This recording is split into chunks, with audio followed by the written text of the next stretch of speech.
Well, thank you, Mr. Chairman. I appreciate those opening remarks. I want to start by agreeing with you on the last point. Our troops have performed incredibly well in the last 15 months. They have been asked to do more than anyone expected, and they have demonstrated the incredible capability of the United States military. I think we should all recognize that. Even if we question the strategy, some of the decisions behind it, our troops deserve nothing but our praise for the incredible job that they have done. It has not been perfect. Certainly mistakes have been made, but we have demonstrated to the world that we have a highly capable military. And I hear the chairman on the need for an increased budget. I think there's a whole lot of needs across the United States of America that would have the same attitude about health care, about education, about infrastructure. But the problem is we have a $40 trillion debt, and we insist on cutting taxes for absolutely everybody, so we reduce the amount of revenue that is available to that. We also have to have a national security strategy that lives within a sound fiscal picture. Most experts would say that the most profound threat to our national security right now is exactly that. Is our fiscal picture. How are we going to continue to be able to afford to fund the things we need to fund as we run the debt ever higher? The other thing worth worrying about is the Pentagon has not yet passed an audit. If we give them what is roughly a 50 to 60% increase, is that money going to be well spent? We have every reason to doubt that. Now, I will say, and I praise the chairman, this committee, and in a bipartisan, bicameral way, we have tackled the problem of acquisition reform. I think last year's bill put us on a good trajectory to get to the point where we can, in fact, innovate faster at scale. I also believe the Pentagon has been working on that. We've had many meetings with Deputy Secretary Feinberg, who is focused on that, but we got a long way to go. Can the Pentagon really absorb another $500–600 billion, depending on what the supplemental and the reconciliation package are? I don't think so. We need to pay as much attention to how we're spending the money as to how much we're spending, and we never seem to do that. But the larger problem is the strategy that has been put before us. I looked through the Secretary's remarks, and I've heard you give speeches before about this, about how realism is our strategy. And I find that absurd, and given what we are doing. You can say a lot of things about the strategy, but calling it realistic? We started a full-scale war in the Middle East against Iran to try to reshape the Middle East. Now, we can talk about that in a bunch of different ways, but it is the exact opposite of realism. And in fact, starting wars in the Middle East that get out of control and lead us to have far greater costs for the benefits is one of the cornerstones of the unrealistic strategy that this administration has criticized over and over and over again. And yet here we are in a full-scale Mideast war, and we've seen the costs of that. Certainly at the top of that list is 13 service members killed and hundreds wounded, but it goes way beyond that. Thousands of civilians have been killed. Over a dozen countries now have been dragged into this war in one way or another. The Israel-Lebanon war has exploded since this war started. We now have a conflict between the Shia militias in Iraq and Kurdistan that is straining, to put it mildly, our relationship with Iraq, and also causing greater chaos throughout the Middle East. We've seen the impact on the economy. Certainly here at home, gas prices up by over $1. The impact of the fertilizer increase is going to come later as food prices skyrocket. But what is happening to us is a small part of what's happening to the rest of the world. Certainly the Middle East's economy has been tossed up in the air, but dozens of countries are rationing gasoline as we speak and experiencing extreme economic pain because of this war.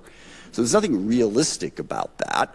And one of the big questions that we need to get answered today is, where is this going? What is the plan to achieve our objectives? We've seen the cost, and the cost is very, very high. All we keep hearing on the objectives is we keep seeing all of the targets that we have struck. And again, that is an incredible accomplishment from a tactical standpoint. I think the proficiency of our military has been on display, but we're not in this for a tactical advantage. We're in this to fundamentally change Iran. And as we sit here today, Iran's nuclear program is exactly what it was before this war started. They have not lost their capacity to inflict pain. They still have a ballistic missile program. They're still able to blockade the Strait of Hormuz and have the ships that are capable of doing that. What is the plan to get that to change? And most disturbingly, the president keeps telling us that it's over. What was it, a week ago Friday, the president announced that Iran had agreed to give up their nuclear program, to give up their ballistic missile program, to stop support for terrorist groups, to reopen the Strait of Hormuz. The only problem with that is literally none of that was true.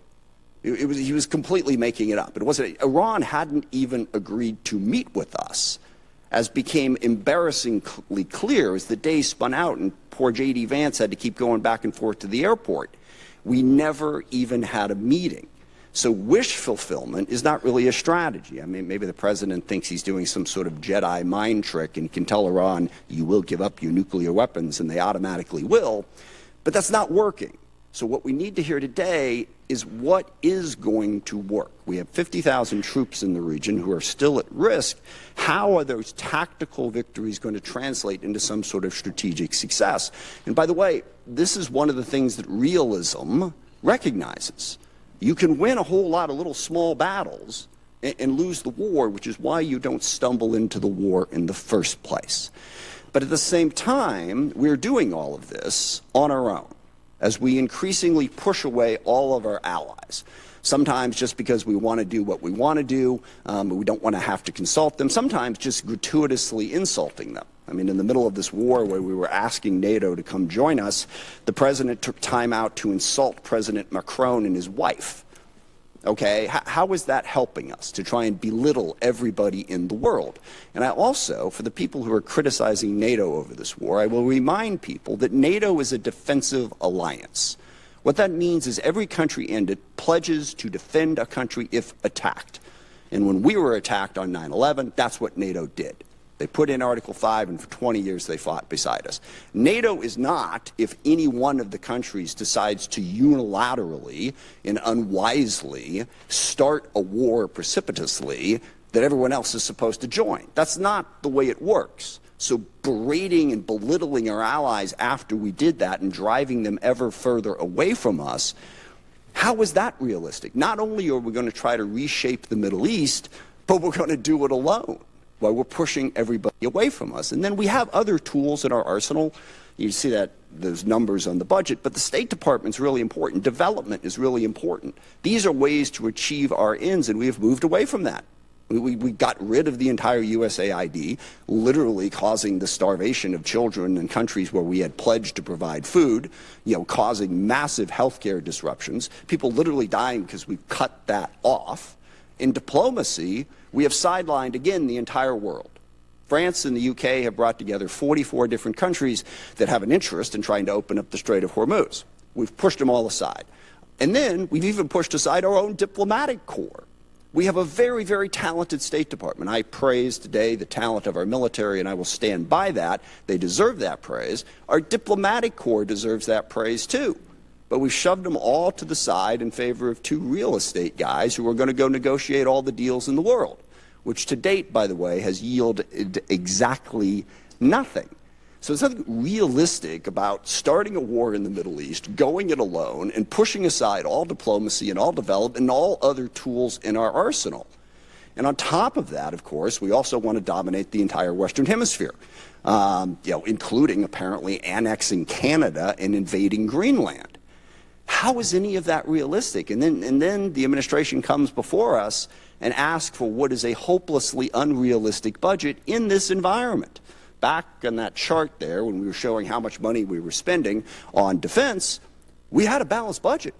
We had a surplus many years. We don't have that anymore.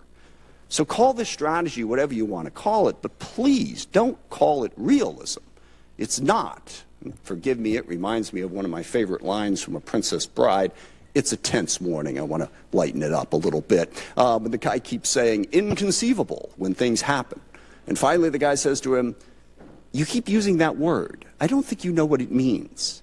I don't think we know what the word realism means. So please, can we not have the realism conversation?